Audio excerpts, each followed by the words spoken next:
ಯಾವುದೇ ಗನ್ನಿಲ್ಲ, ಯಾವುದೇ ರಕ್ತಪಾತವಿಲ್ಲ. ಸೆಕ್ಯೂರಿಟಿ ಗಾರ್ಡ್ಗಳ ತಲೆಗೆ ಗನ್ನಿಡೋ ಒಂದೇ ಒಂದು ಸೀನ್ ಕೂಡ ಇಲ್ಲ. ಆದರೆ ಪ್ರಪಂಚವೇ ಬೆರಗಾಗುವಂತೆ ಅತ್ಯಾಧುನಿಕ ಸೆಕ್ಯೂರಿಟಿ ಹೊಂದಿದ್ದ ಒಂದು ಬ್ಯಾಂಕ್ನಿಂದ ಕಳ್ಳತನವಾಗಿದ್ದು ಬರೋಬ್ಬರಿ 168 ಮಿಲಿಯನ್ ಬ್ರೆಜಿಲಿಯನ್ ರಿಯಾಲ್ಸ್. ಅಂದ್ರೆ ನಮ್ಮ ಭಾರತದ ರೂಪಾಯಿಗಳಲ್ಲಿ 300 ಕೋಟಿಗೂ ಅಧಿಕ.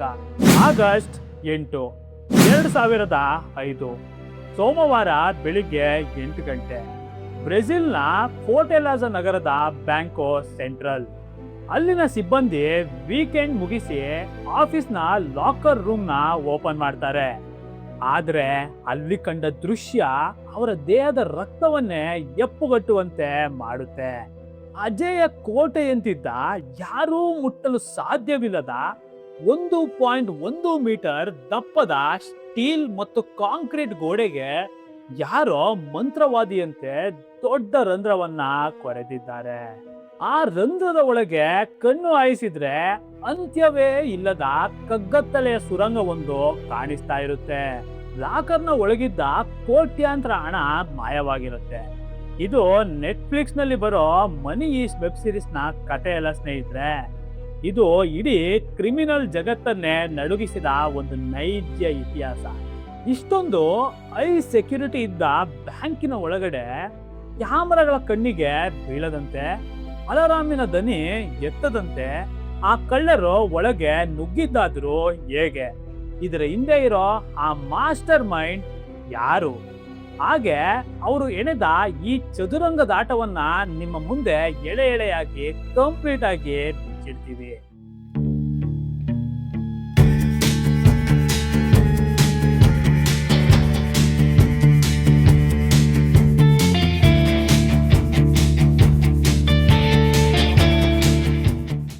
ಸ್ನೇಹಿತರೆ, ಕತೆ ಶುರುವಾಗೋದು ದರೋಡೆ ನಡೆಯೋದಿಕ್ಕೆ 3 ತಿಂಗಳ ಹಿಂದೆ, ಅಂದ್ರೆ 2005 ಮೇ ತಿಂಗಳಿನಲ್ಲಿ. ಬ್ಯಾಂಕೋ ಸೆಂಟ್ರಲ್ ಬ್ರೆಜಿಲ್. ಇದು ಒಂದು ಸಾಮಾನ್ಯ ಬ್ಯಾಂಕ್ ಅಲ್ಲ, ಇದು ಬ್ರೆಜಿಲ್ ದೇಶದ ಒಂದು ಕೇಂದ್ರೀಯ ಬ್ಯಾಂಕ್. ಅಲ್ಲಿನ ಸುರಕ್ಷತೆ ಎಂತದ್ದು ಅಂದ್ರೆ ನೊಣ ಕೂಡ ಪರ್ಮಿಷನ್ ಇಲ್ಲದೆ ಒಳಗೋಗೋದಿಕ್ಕೆ ಸಾಧ್ಯವಿಲ್ಲ. ಆದ್ರೆ ಮೂಲೆ ಮೂಲೆಗಳಿಂದ ಒಂದಾದ 25 ಜನರ ಒಂದು ದರೋಡೆಕೋರರ ಗ್ಯಾಂಗಿಗೆ ಇದು ಅಸಾಧ್ಯ ಅಂತ ಅನ್ನಿಸ್ಲೇ ಇಲ್ಲ. ಅವರು ಬ್ಯಾಂಕ್ ದರೋಡೆ ಮಾಡಲು ಆರಿಸಿಕೊಂಡ ಹಾದಿ ಎಲ್ಲರ ಕಲ್ಪನೆಗೂ ಮೀರಿದ್ದು.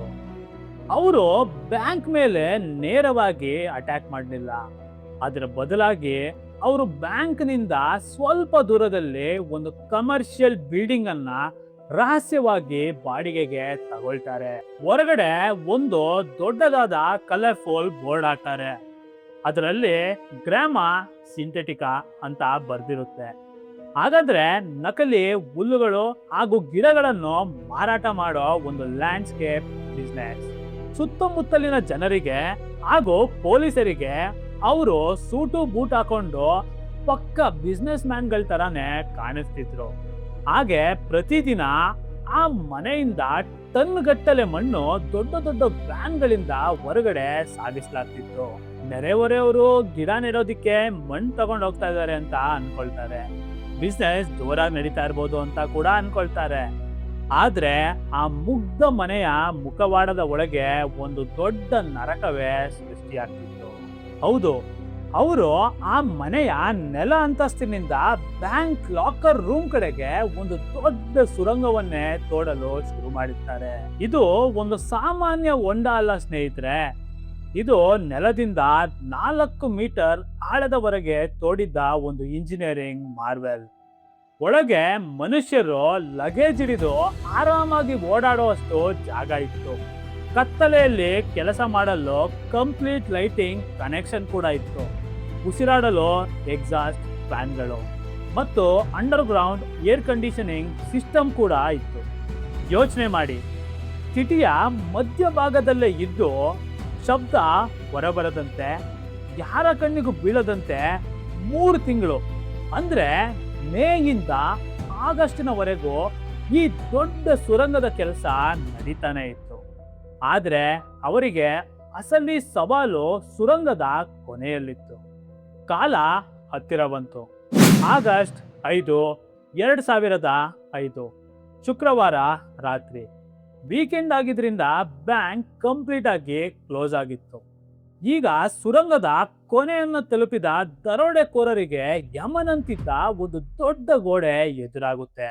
ಇಲ್ಲಿಂದ ಶುರುವಾಗುತ್ತೆ ನೋಡಿ ಅಸಲಿ ಮಿಸ್ಟ್ರಿ. ಅಷ್ಟು ದಪ್ಪನೆಯ ಗೋಡೆಯನ್ನ ಕೊರೆಯಬೇಕಾದ್ರೆ ಇಡೀ ಏರಿಯಾನೇ ಅದರುವಂತ ಶಬ್ದ ಬರಬೇಕಿತ್ತು. ಆದ್ರೆ ಇಲ್ಲಿ ದರೋಡೆಕೋರರು ಬಳಸಿದ್ದು ಹೈಟೆಕ್ ಹೈಡ್ರಾಲಿಕ್ ಡ್ರಿಲ್ಲಿಂಗ್ ಮಿಷಿನ್ಗಳು. ಅಂತಹ ದಪ್ಪ ಗೋಡೆಯನ್ನ ದರೋಡೆಕೋರರು ಬೆಣ್ಣೆಯಂತೆ ಕೊರೆದಾಕ್ತಾರೆ. ಒಂದ್ ನಿಮಿಷ, ಬ್ಯಾಂಕಿನ ಒಳಗಡೆ ಅತ್ಯಾಧುನಿಕ ಮೋಷನ್ ಸೆನ್ಸರ್ಗಳು ಹಾಗೂ ಇನ್ಫ್ರಾರೆಡ್ ಅಲಾರಾಮ್ಗಳು ಇತ್ತು ಅಲ್ವಾ? ಕಳ್ಳರು ಒಳಗೆ ಕಾಲಿಟ್ಟ ತಕ್ಷಣ ಸೈರನ್ ಹೊಡಿಬೇಕಿತ್ತಲ್ವಾ? ಇಲ್ಲೇ ಇರೋದು ಅಸಲಿ ಟ್ವಿಸ್ಟ್. ಆ ಕಳ್ಳರ ಗ್ಯಾಂಗ್ ನಲ್ಲಿ ಒಬ್ಬ ಸೈಬರ್ ಎಕ್ಸ್ಪರ್ಟ್ ಕೂಡ ಇರ್ತಾನೆ. ಅವನು ಬ್ಯಾಂಕ್ ಒಳಗೆ ಎಂಟರ್ ಆಗ್ತಿದ್ದ ಕೆಲವೇ ಸೆಕೆಂಡ್ಗಳಲ್ಲಿ ಅಲ್ಲಿದ್ದ ಅಲಾರಾಮ್ ಸಿಸ್ಟಮ್ನ ವೈರ್ಗಳನ್ನ ಹ್ಯಾಕ್ ಮಾಡಿ ಕಟ್ ಮಾಡಿಬಿಡ್ತಾನೆ. ಇದರಿಂದ ಬ್ಯಾಂಕ್ ಸಂಪೂರ್ಣವಾಗಿ ಕುರುಡಾಗುತ್ತೆ. ಆಗಸ್ಟ್ 6, 2005, ಶನಿವಾರ ಮಧ್ಯರಾತ್ರಿ. ಈಗ ದರೋಡೆಕೋರರು ಅತ್ಯಂತ ರಹಸ್ಯವಾದ ಲಾಕರ್ ರೂಮ್ ಒಳಗಡೆ ಇದ್ದಾರೆ. ಅವರ ಕಣ್ಣು ಮುಂದೆ 100 ಕೋಟಿಯ ನೋಟಿನ ಬೆಟ್ಟವೇ ಇದೆ. ಆದ್ರೆ ಇಲ್ಲಿ ಕಳ್ಳರು ಒಂದು ಇಂಟೆಲಿಜೆಂಟ್ ಗೇಮ್ ಆಡ್ತಾರೆ. ಅಲ್ಲಿ 100 ಮತ್ತು 50 ರಿಯಾಲ್ಸ್ನ ಹೊಸ ನೋಟ್ಗಳಿದ್ರು. ಅವರು 50 ರಿಯಾಲ್ಸ್ನ ಹಳೆಯ ನೋಟ್ಗಳನ್ನ ಮಾತ್ರ ಆರಿಸ್ಕೊಳ್ತಾರೆ. ಯಾಕೆ ಗೊತ್ತಾ? ಯಾಕಂದ್ರೆ ಆ ಹಳೆಯ ನೋಟುಗಳ ಸೀರಿಯಲ್ ನಂಬರ್ ಬ್ಯಾಂಕಿನಲ್ಲಿ ಸೀಕ್ವೆನ್ಸ್ ಆಗಿ ರೆಕಾರ್ಡ್ ಆಗಿರ್ಲಿಲ್ಲ. ಆ ಹಳೆಯ ನೋಟುಗಳನ್ನ ಕದ್ರೂ ಸಹ ಅದನ್ನ ಪತ್ತೆ ಹಚ್ಚೋದು ಪೊಲೀಸರಿಗೆ ಅಸಾಧ್ಯವಾಗಿತ್ತು.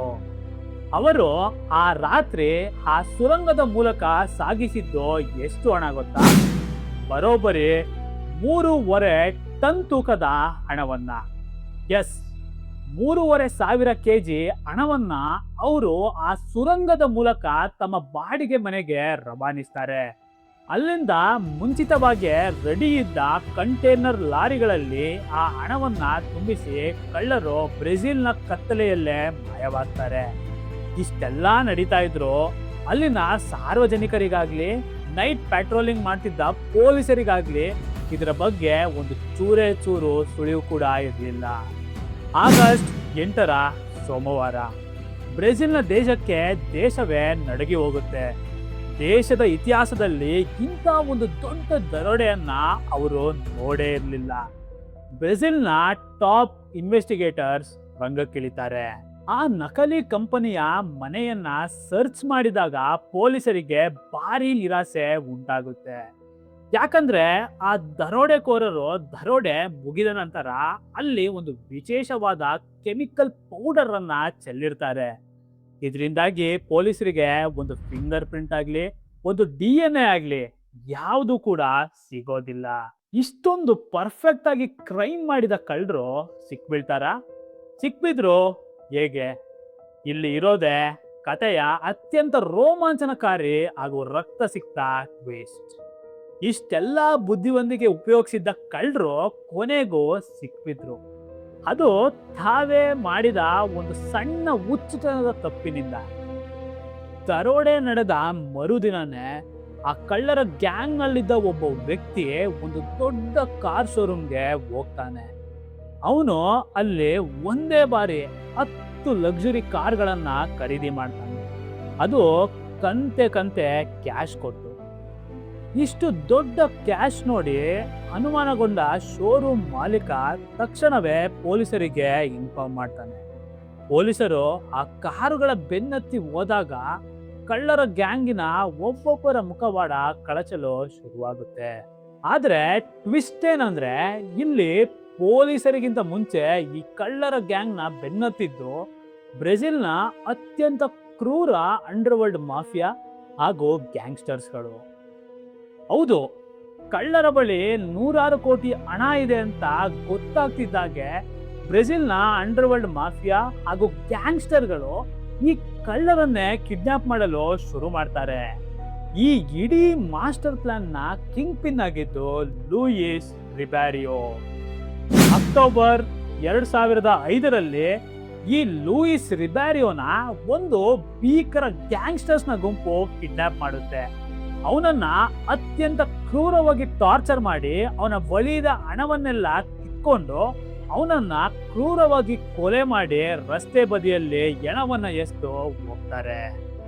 ಇನ್ನುಳಿದ ದರೋಡೆಕೋರರನ್ನ ಕೆಲವು ವರ್ಷಗಳಲ್ಲಿ ಪೊಲೀಸರು ಕಂಡಿಡಿದು ಕೆಲವರನ್ನ ಎನ್ಕೌಂಟರ್ ಮಾಡ್ತಾರೆ, ಕೆಲವರನ್ನ ಅರೆಸ್ಟ್ ಮಾಡಿ ಜೈಲ್ಗೆ ಹಾಕ್ತಾರೆ. ಈ ಕಥೆಯ ರಿಯಲ್ ಅನ್ಸಾಲ್ವ್ಡ್ ಮಿಸ್ಟ್ರಿ ಇಲ್ಲೇ ಇರೋದು. ಕಳ್ಳತನವಾಗಿದ್ದು ಬರೋಬ್ಬರಿ 164 ಮಿಲಿಯನ್ ರಿಯಾಲ್. ಆದ್ರೆ ಪೊಲೀಸರಿಗೆ ವಾಪಸ್ ಸಿಕ್ಕಿದ್ದು ಕೇವಲ 20 ಮಿಲಿಯನ್. ಹಾಗಾದ್ರೆ ಮಿಕ್ಕ 140 ಮಿಲಿಯನ್ ಹಣ ಎಲ್ಲಿದೆ? ಇದನ್ನ ಯಾವ ಭೂಗತ ಜಗತ್ತಿನಲ್ಲಿ ಬಚ್ಚಿಡಲಾಗಿದೆ? ಅಥವಾ ಈ ಹಣ ಯಾರ ಅಕೌಂಟ್ಗೆ ಹೋಗಿದೆ? ಇದು ಜಗತ್ತಿನಲ್ಲಿ ಇವತ್ತಿಗೂ ಬಗೆಹರಿಸಲಾರದ ಒಂದು ದೊಡ್ಡ ಮಿಸ್ಟ್ರಿಯಾಗಿ ಉಳಿದಿದೆ. ಯಾವುದೇ ರಕ್ತಪಾತವಿಲ್ಲದೆ ಹೈಟೆಕ್ ಇಂಜಿನಿಯರಿಂಗ್ ಬಳಸಿ ನಡೆದ ಈ ದರೋಡೆ ಬ್ರೆಜಿಲ್ನ ಇತಿಹಾಸದಲ್ಲೇ ಒಂದು ದೊಡ್ಡ ಕ್ರೈಮ್ ಆಗಿ ಉಳಿದಿದೆ. ನಿಮ್ಗೇನನ್ಸುತ್ತೆ ಗೆಳೆಯರೆ? ಕಳ್ಳರು ಅಷ್ಟು ಪರ್ಫೆಕ್ಟ್ ಆಗಿ ಪ್ಲಾನ್ ಮಾಡಿದ್ರು ಕೊನೆಗೆ ಹಣದ ಆಸೆಯಿಂದ ಹಾಗೂ ಅಂಡರ್ ವರ್ಲ್ಡ್ ಕೈಗೆ ಸಿಕ್ಕಿ ಸರ್ವನಾಶ ಆದ್ರು ಅಲ್ವಾ? ಹಾಗಾದ್ರೆ ಆ ಮಿಕ್ಕಿರೋ 140 ಕೋಟಿ ಮಿಲಿಯನ್ ಯಾರ ಬಳಿ ಇರ್ಬೋದು? ಇದ್ರ ಬಗ್ಗೆ ನಿಮ್ಮ ಅನಿಸಿಕೆಯನ್ನ ಕಮೆಂಟ್ ಸೆಕ್ಷನ್ ಅಲ್ಲಿ ತಿಳಿಸಿ. ಹಾಗೆ ವಿಡಿಯೋ ಇಷ್ಟ ಆದ್ರೆ ಲೈಕ್ ಮಾಡಿ, ಶೇರ್ ಮಾಡಿ, ಸಬ್ಸ್ಕ್ರೈಬ್ ಮಾಡಿ, ಸಪೋರ್ಟ್ ಮಾಡಿ. ವಾಚ್ ಮಿಸ್ಟ್ರಿ ದುನಿಯಾ. ನೀವು ಈ ವಿಡಿಯೋವನ್ನು ನೋಡಿ ಕೂಡ ಈ ಚಾನೆಲ್ ಅನ್ನು ಸಬ್ಸ್ಕ್ರೈಬ್ ಮಾಡದಿದ್ದರೆ ಮುಂದೆ ನಿಮಗೆ ಉಪಯುಕ್ತ ಮಾಹಿತಿ ಸಿಗದಿದ್ದಲ್ಲಿ ನಾವು ಜವಾಬ್ದಾರರಲ್ಲ. ಆದ್ದರಿಂದ ಈ ಕೂಡಲೇ ಸಬ್ಸ್ಕ್ರೈಬ್ ಮಾಡಿ.